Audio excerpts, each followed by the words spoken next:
Fala pessoas, tudo bem? Vamos lá, sexta-feira, dia da alegria. Vamos hoje discutir basicamente como que o coração bate, tá? Então, para variar, tem cálcio na jogada, né? Bom, o funcionamento do coração, ele segue os princípios básicos do potencial de ação do sistema nervoso, tá? Com o diferencial de que, além dos canais de sódio e potássio dependentes de voltagem, quando alcançam o limiar de estabilidade, você vai ter a participação logo de cara também dos canais de cálcio dependentes de voltagem. Isso vai ser importante porque o aumento da concentração intracelular do cálcio vai fazer com que o processo de repolarização ele seja mais lento, tá? Então, o tempo que a célula vai levar, tá, entre sair do repouso, despolarizar, repolarizar, hiperpolarizar e voltar para o repouso para sofrer um novo impulso vai ser alargado na repolarização por causa da presença do cálcio. E isso vai fazer com que o intervalo entre um potencial de ação cardíaco e outro seja mais alongado. Obviamente, você já deve ter chegado à conclusão que se o potencial de ação do sistema nervoso fosse do sistema cardíaco fosse exatamente como no nervoso, uma vez que o embrião desenvolvesse o coração, na hora que ele começasse a bater, puf, ia acabar, certo? Bom, então, lembra que a frequência, o movimento cardíaco, ele é mantido pelo próprio miócito. Tá? O cardiomiócito, né, a miofibrila cardíaca, ela é capaz de gerar o seu sistema, tá, de manutenção, como em qualquer músculo estriado, mas você tem a presença do sinal ou neural ou do sinal hormonal como agente de regulador de propriedades de funcionamento do coração. Tá?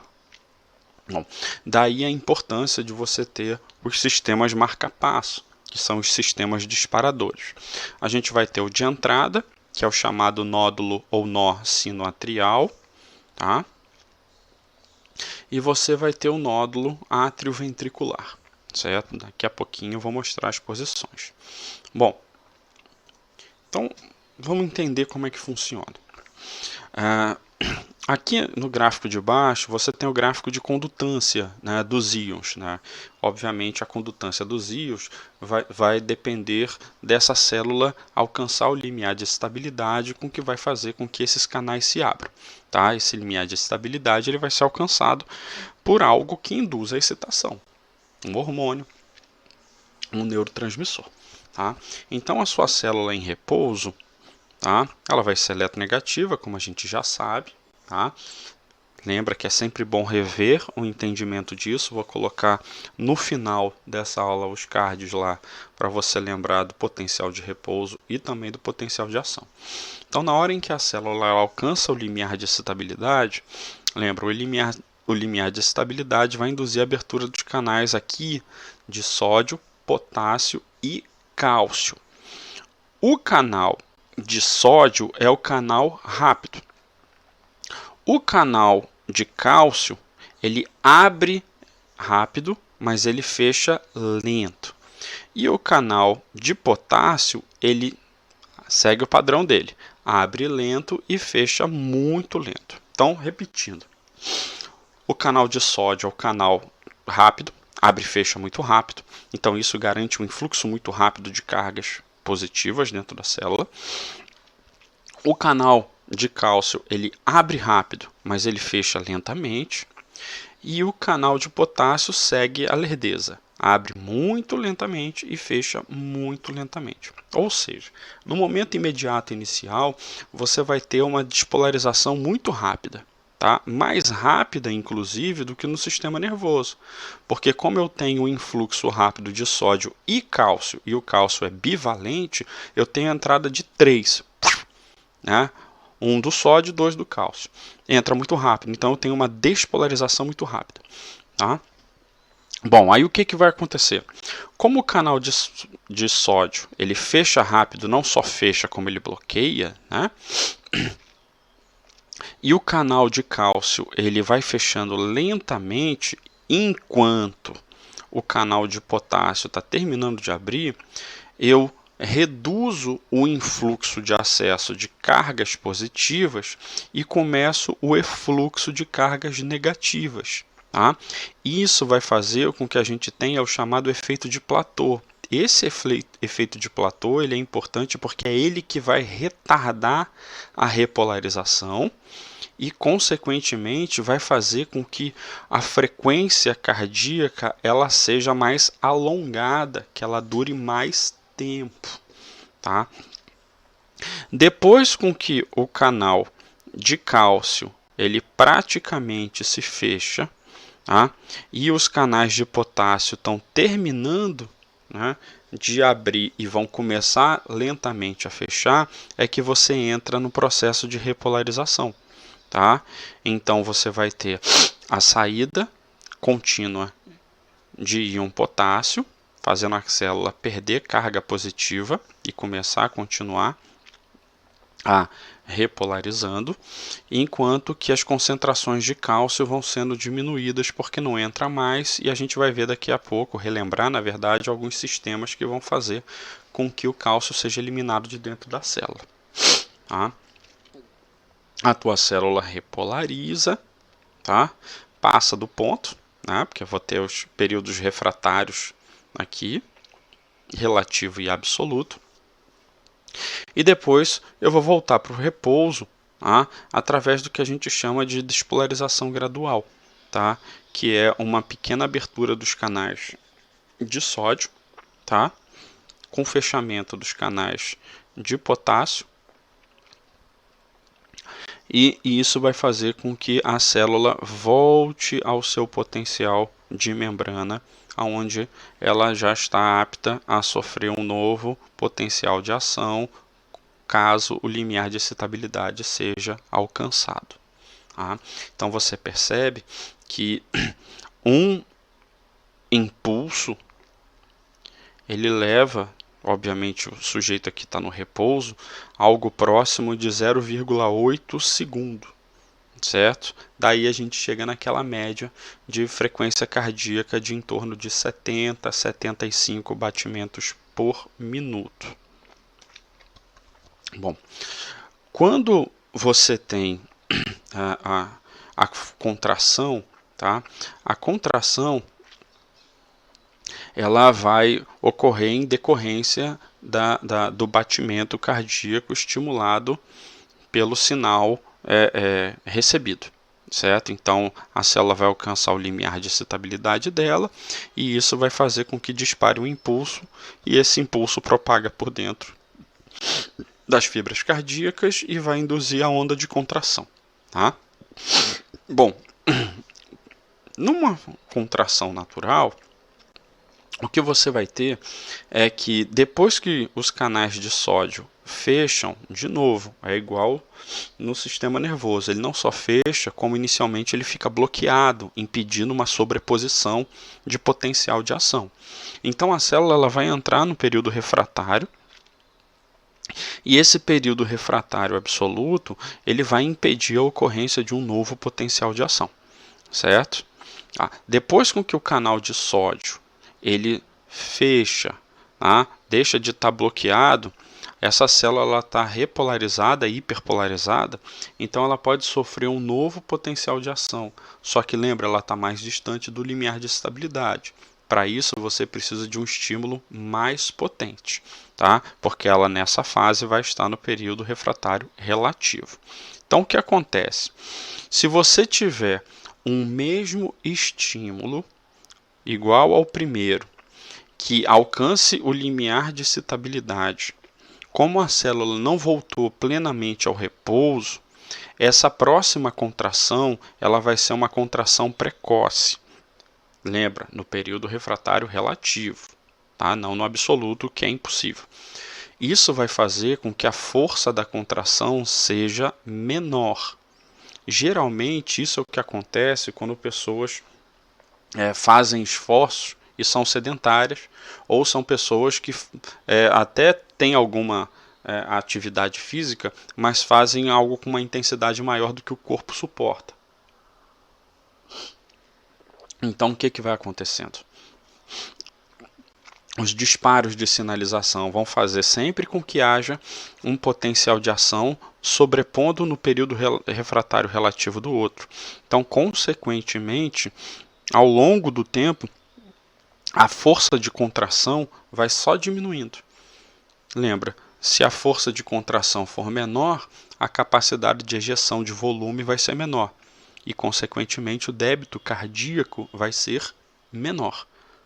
Se eu tenho um débito cardíaco menor, mesmo com regulação de pressão arterial para facilitar o fluxo, que isso, que aquilo, vai chegar uma hora em que a oferta de nutrientes para a musculatura vai ser menor do que o necessário para aquela atividade que você está realizando. E isso faz com que, consequentemente, o disparo da frequência cardíaca, a taquicardia, reduza o poder de contração e a oferta de nutrientes faça com que a musculatura entre em fadiga. Por isso, pessoas que são treinadas quando fazem exercício, atividade de maneira adequada, elas não têm, a não ser que aumente muito a intensidade, elas não têm uma sobreposição de potenciais. E aí eu tenho que a primeira contração, a próxima contração, o intervalo dos potenciais é adequado e a força de contração é mantida. Essa pessoa ela pode até aumentar a frequência cardíaca, mas essa frequência cardíaca ela não vai fazer com que a pessoa perca potencialmente força de contração. Bom, então aqui o sistema de contração é de uma musculatura estriada. Então o sistema aqui é exatamente o sistema que a gente viu na contração da musculatura esquelética, tá? Que é diferente do sistema da contração da musculatura lisa, que a gente viu ontem, ou anteontem, não sei. Tá? Então o sistema ele depende de cálcio, por quê? Porque o cálcio ele vai se ligar à troponina, que vai deslocar a tropomiosina, e consequentemente vai permitir com que a miosina se ligue à actina. Tá? Na hora em que isso acontece, miosina engatilhada pela presença de energia do ATP puxa a actina, reduz o sarcômero, onda de contração. Tá? Então o que a gente tem? Aqui está simplificada, a primeira etapa não está sendo mostrada, né? Mas a sinalização hormonal ou a sinalização por um neurotransmissor vai disparar ou por um canal iônico ou por via metabotrópica de proteína G, um mecanismo que vai aumentar a concentração de cálcio, certo? Quando essa célula alcançar o limiar de estabilidade. De onde vem o cálcio? Do meio extracelular ou do retículo sarcoplasmático. Isso vai fazer com que haja um aumento na concentração de cálcio. Esse cálcio aqui, ele vai se ligar à troponina, que por sua vez vai deslocar a tropomiosina, vai expor a actina à cabeça da miosina. Puxa, contrai, lindo. Contraiu. Por a contração não ficar intermitente, esse cálcio aqui, para que a musculatura relaxe, esse cálcio aqui precisa ser enviado para algum canto. Tem que sair daqui, porque senão ele vai ficar ligado à troponina. O cálcio aqui ele pode se ligar à calmodulina. Aqui a calmodulina ele vai funcionar só como um agente de tamponamento. Tá? Não tem calmodulina para se ligar à miosina quinase, isso é de musculatura lisa. Tá? O cálcio se liga à calmodulina, na hora em que forma o complexo cálcio-calmodulina, ele perde a capacidade de se ligar à troponina. Tá? O cálcio ele vai ser bombeado para a bomba de cálcio dependente de ATP, então ele é bombeado para voltar para o retículo sarcoplasmático, ou esse cálcio ele é enviado para o meio extracelular através da bomba de sódio e cálcio, certo? Então eu bombeio, jogo o cálcio para fora, sódio para dentro, e aí depois a bomba de sódio e potássio joga o sódio para fora e o potássio para dentro e regula esse negócio todo, e eu volto às minhas condições de repouso. Bom, dentre as propriedades gerais do coração, você vai ter três efeitos importantes. Esses efeitos eles variam de acordo com a regulação e a sinalização. Eles podem ser mais ou menos. Tá? O efeito cronotrópico está relacionado à frequência cardíaca. Então, um efeito cronotrópico positivo, ele aumenta a frequência, que é o que a gente chama de taquicardia, e um efeito cronotrópico negativo, ele reduz a frequência, que é o que a gente chama de bradicardia. Certo? Então tem sempre essas variações. O efeito dromotrópico positivo, ele aumenta a velocidade de condução, dromotrópico negativo reduz a velocidade de condução. E o efeito inotrópico positivo aumenta o poder de contração, e o efeito inotrópico negativo reduz o poder de contração. Tá? Esse efeito inotrópico, ele é um efeito muito desejado durante o esforço, tá? Seja a realização de um trabalho, seja a realização de um exercício, uma condição de estresse que você precisa de uma demanda maior, tá? Então, é melhor com que o coração ejete com mais força sangue, tá? Do que ele bata com mais frequência. Certo? Lembra que na hora em que eu aumento a frequência, eu posso ter uma sobreposição de impulsos e, consequentemente, isso vai fazer com que o poder de contração, a força, diminua. Bom, a regulação central do sistema nervoso autônomo vai fazer com que a atividade cardíaca ela aumente ou diminui. Tá? Então, como do sistema de regulação geral do corpo. Então, em condições de atuação do sistema nervoso autônomo parasimpático, lembra, o parasimpático é aquele cara que reduz a frequência, reduz a atividade, é aquele que está relacionado a atividades de repouso, certo? É aquele que induz respostas de relaxamento. Tá? Embora não libere apenas, o sistema nervoso autônomo parasimpático libera preferencialmente acetilcolina em receptores muscarínicos, que são aqueles receptores da via metabotrópica, associados à proteína G. Então, o que acontece? A resposta parasimpática ela reduz o efeito cronotrópico, que faz com que a frequência diminua, reduz o efeito dromotrópico, com que faz com que a resposta no nódulo atrioventricular seja reduzida, e reduz o efeito inotrópico, tá? O poder de ejeção atrial. Tá? Então, olha só, a estimulação faz com que os impulsos eles fiquem mais afastados, a frequência cardíaca diminui, o poder de ejeção diminui e existe uma resposta de relaxamento. Por outro lado, o sistema nervoso autônomo simpático, que libera preferencialmente noradrenalina em receptores também metabotróficos beta, ele lembra, o sistema simpático está relacionado ao sistema de luta-fuga, ao estresse, à resposta à intensidade, a resposta defensiva. Então ele aumenta tudo. Então ele aumenta a frequência cardíaca pelo efeito cronotrópico, ele aumenta a velocidade da condução no efeito dromotrópico e ele aumenta o poder de contração no efeito inotrópico, certo? Então ele está relacionado ao quê? Aumentar a oferta de sangue e preparar o corpo para lutar ou para fugir. A imagem aqui, as imagens, elas mostram para a gente o mecanismo de ação do marca-passo. Tá? Como que o sinal chega, principalmente através do nervo vago. E isso faz com que a sinalização que chega no marca-passo inicial, que é o nódo sinatrial, e essa sinalização ela propague através das demais regiões.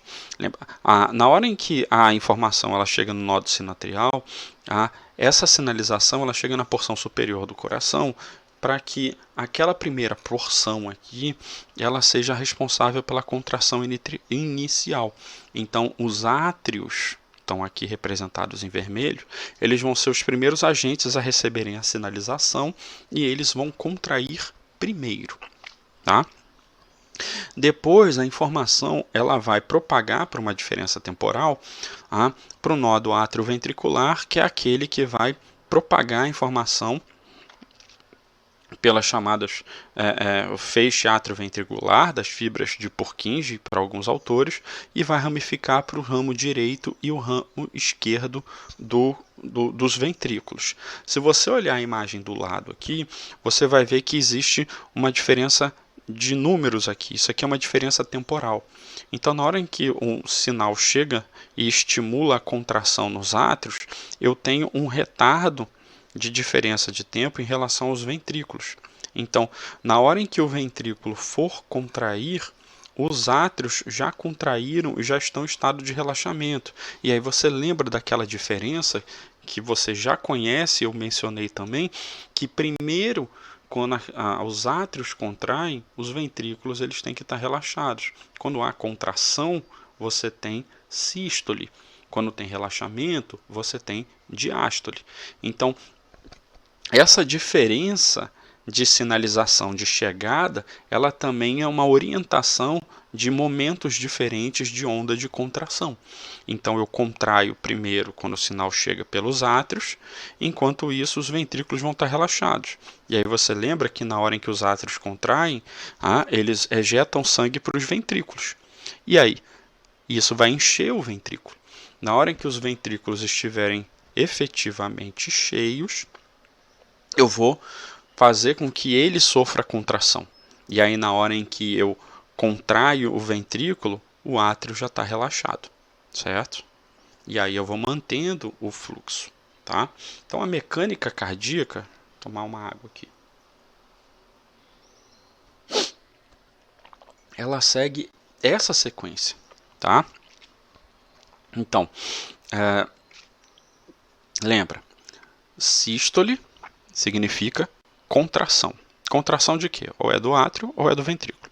Diástole significa o quê? Relaxamento, tá? Então, em diástole, você vai encher a estrutura, tá?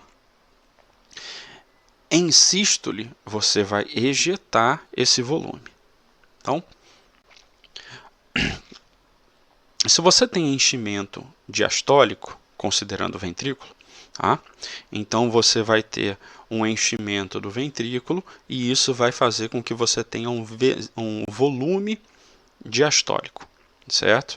Depois que você tem esse volume diastólico, significa que você tem uma quantidade X de sangue para ser ejetado. Aí o sinal de contração chega, sístole. Isso provoca um esvaziamento do ventrículo, mas você fica com um volume residual, que é o volume sistólico, certo? Não tem um esvaziamento total das câmaras, tá? Principalmente das câmaras ventriculares, no caso. Então, olha só. Na imagem você tem aqui.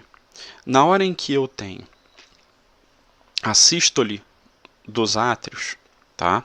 Então, as paredes atriais vão sofrer a contração, as válvulas tricúspide e bicúspide vão estar abertas e o sangue vai ser ejetado do átrio para o ventrículo, tá? Do lado direito e do lado esquerdo. As válvulas arteriais, tanto a pulmonar quanto a aórtica, vão estar fechadas.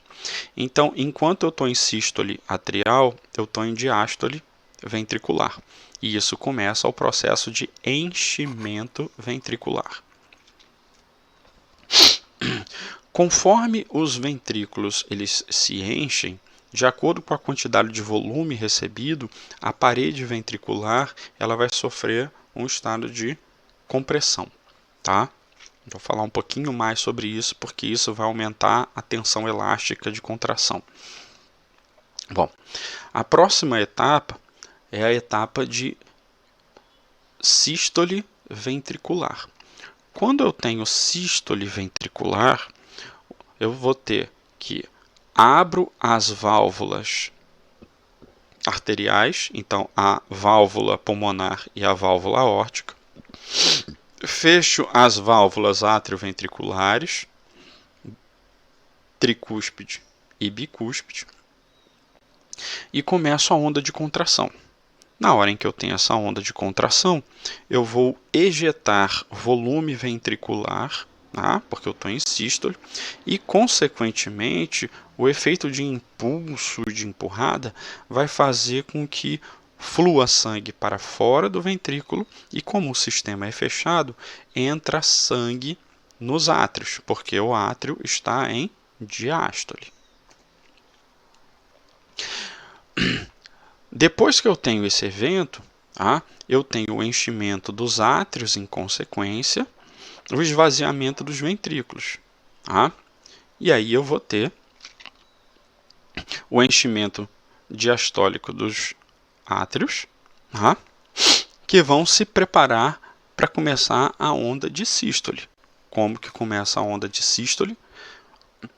Abro as válvulas atrioventriculares, fecho as válvulas arteriais e eu começo a onda de contração que vai fazer com que o sangue saia dos átrios, sístole atrial, e comece a encher os ventrículos. E aí, na hora que começa a encher os ventrículos, eu começo a aumentar o volume ventricular e isso vai gerando a diástole ventricular de enchimento enquanto eu estou em sístole atrial. Depois que isso aconteceu, começa todo um ciclo de novo. E aí eu vou repetindo o processo ininterruptamente. Bom, esses efeitos eles são importantes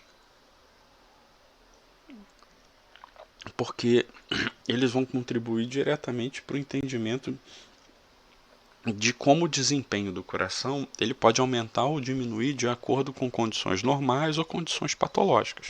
Então, olha só. Efeito de pré-carga é o efeito de enchimento, certo? Então, quanto mais o ventrículo distende durante a diástole, na hora em que ele está relaxando e ele está recebendo volume, mais tensão na sua musculatura vai ser acumulada. Quanto mais o ventrículo distender, mais tensão gerada vai ser acumulada. E isso tende a acontecer quando o volume de entrada for maior. Por isso que o efeito de pré-carga está associado ao efeito de entrada de sangue nos átrios, para que esses átrios possam despejar esse sangue nos ventrículos. O efeito de pós-carga já é o efeito de esvaziamento ventricular. Então, é aquele que está mais associado ao débito cardíaco. Então, quanto maior o volume de sangue acumulado no ventrículo, ou o efeito inotrópico acumulado, maior vai ser o volume de sangue ejetado para fora do coração. A contratilidade, obviamente, ela está associada a esses dois efeitos. E a frequência cardíaca ela vai regular o volume de enchimento. Então perceba o seguinte, o coração ele tem um ritmo que ele está batendo. Na hora em que a frequência cardíaca aumenta muito, significa que os intervalos entre as sístoles e as diástoles vão diminuir. Quando esse intervalo diminui, isso vai fazer com que o tempo entre enchimento e esvaziamento seja muito curto. E a gente já viu que quando a frequência cardíaca aumenta, existe um risco de sobreposição da frequência de um potencial com o potencial anterior. E isso faz com que o volume ejetado seja menor, porque a força de contração também vai ser menor.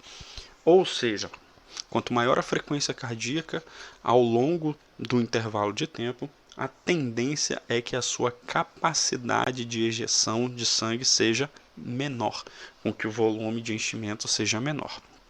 Então, como diz o princípio da lei de Frank-Starling, você tem quanto mais o miocárdio distende, principalmente pelo ventrículo, durante a diástole, mais volume de sangue entra por pré-carga, isso gera uma distensão maior que vai formar uma tensão, um acúmulo de energia potencial elástica aqui, e consequentemente na hora em que for ocorrer o sinal de contração, eu vou ter uma força de contratilidade maior, vou ejetar mais volume com mais eficácia. Bom, quando você fala em insuficiência cardíaca, tá? Você está falando que o coração ele está sendo incapaz de fornecer uma quantidade de sangue, tá, que seja necessária para os órgãos e para os tecidos, inclusive para ele mesmo, certo? Isso pode provocar variações respiratórias, né, dispneia e edemas, né, inchaços. Bom, insuficiência pode ocorrer com qualquer órgão, tá? Você pode ter insuficiência hepática, insuficiência renal, insuficiência pancreática e por aí e vai indo. No coração, isso é mais evidente porque o coração é um órgão de distribuição de volume sanguíneo para o corpo todo, e como a gente já viu há 2 aulas, o coração ele só tem 4 vasos de abastecimento, né? Só tem as 4 coronárias. E na hora em que você compromete uma, você já compromete significativamente o funcionamento cardíaco. Tá? Bom, essa insuficiência cardíaca ela vai ter fatores intrínsecos ou extrínsecos que podem comprometer a atividade cardíaca e, consequentemente, o débito cardíaco, né? O volume ejetado. Fatores intrínsecos, o próprio contração do miocárdio, tá? Como eu falei, excesso de esforço, para a pessoa que não está habituada para aquele ritmo acelerado, aquela repetição, isso pode fazer com que o coração ele aumente muito a frequência cardíaca, isso provoca um intervalo muito curto entre sístoles e diástoles, o ventrículo enche menos, se enche menos, gera menos força de contratilidade e gera, além de você contrair com menos força, você contrai menos volume, ejeta menos volume. Então você está abastecendo menos as necessidades corporais. Tá? Isso pode ser patológico também, tá? Mas em geral acontece com a gente na hora que a gente está fazendo um esforço muito maior do que a gente aguenta. Ou ele pode ter efeito extrínseco, que não envolva o coração, e sim aos vasos. Tá? Então, você pode ter efeito na pré-carga ou na pós-carga. Lembra, pré-carga é o enchimento. Então, se está enchendo, significa que o sangue está vindo para o coração. Se vem, vem pelas veias. Se você tem venoconstrição, lembra, contração das veias, você vai ter um diâmetro menor, uma resistência um pouco maior, que vai fazer com que o volume de entrada de sangue no coração seja menor. Se entra menos sangue, eu ejeto menos sangue. Tá? E um efeito de pós-carga também, que seria uma arterioconstrição. Tá? Lembra, pós-carga é o efeito relacionado à ejeção de volume. Se as artérias elas geram resistência, elas vão dificultar o fluxo de passagem, certo? Tá? Então o volume de oferta para frente tende a ser menor. A insuficiência coronária é quando a oferta de sangue ela está menor do que o normal. Lembra, a irrigação cardíaca ela vai ser feita por 2 pares de artérias coronárias. Tá? Então o coração ele é classificado como um órgão de baixa perfusão. Então a oferta de sangue que ele recebe é pequena para as próprias demandas de uma maneira geral. Tanto que o esforço resulta em insuficiência cardíaca. Tá? Então, vão influenciar isso. Tá? Fatores físicos. Tá? Então, como eu falei, se a diástole, né, o período de enchimento for muito curto, em situações de taquicardia, se eu encho menos, eu esvazio menos. Tá? Efeitos sobre o metabolismo: substâncias vasodilatadoras tendem a facilitar o fluxo, enquanto substâncias vasoconstritoras diminuem. Lembra, se eu tenho uma diástole mais curta por causa de frequência cardíaca elevada, na hora em que eu estou ejetando sangue, eu estou ejetando menos sangue para o corpo todo, inclusive para o próprio coração. Tá? Então, se eu tenho menos fluxo de sangue, as coronárias vão receber menos sangue para voltar para atender a demanda do próprio coração, e aí a situação só piora. Drogas vasodilatadoras, em geral, vão facilitar o fluxo, enquanto que vasoconstritoras vão comprometer o fluxo, tá? Vão criar mais resistência. Isso pode ser natural ou pode ser medicamentoso. E fatores neuroendócrinos, como aqueles relacionados ao sistema nervoso autônomo simpático, em que a gente viu que o efeito noradrenérgico tende a provocar um disparo, uma potencialização, tá? Uma resposta taquicárdica, e isso pode levar a este efeito que a gente discutiu algumas vezes. Tá? E por fim, tá? Mais uma vez falando sobre a aterosclerose, no caso aqui específico coronariana, lembrando que pode acontecer a formação do trombo branco em tudo quanto é canto, tá? Você tem que a característica, né, é a ativação do evento inflamatório na parede do vaso por diferentes razões. Em geral, é uma exposição de LDL, colesterol, tá? Ou outras versões de lipoproteínas, mas principalmente o LDL, que ao reagir lá com radicais livres, geram respostas inflamatórias no endotélio. Tá? Essas respostas inflamatórias vão começando a ativação plaquetária e a formação dos coágulos. Tá? Lembra, se isso for recorrente, contínuo e ocorrer com a frequência que não deveria, essas obstruções elas vão aumentando e isso vai gerando cada vez mais oclusão do vaso.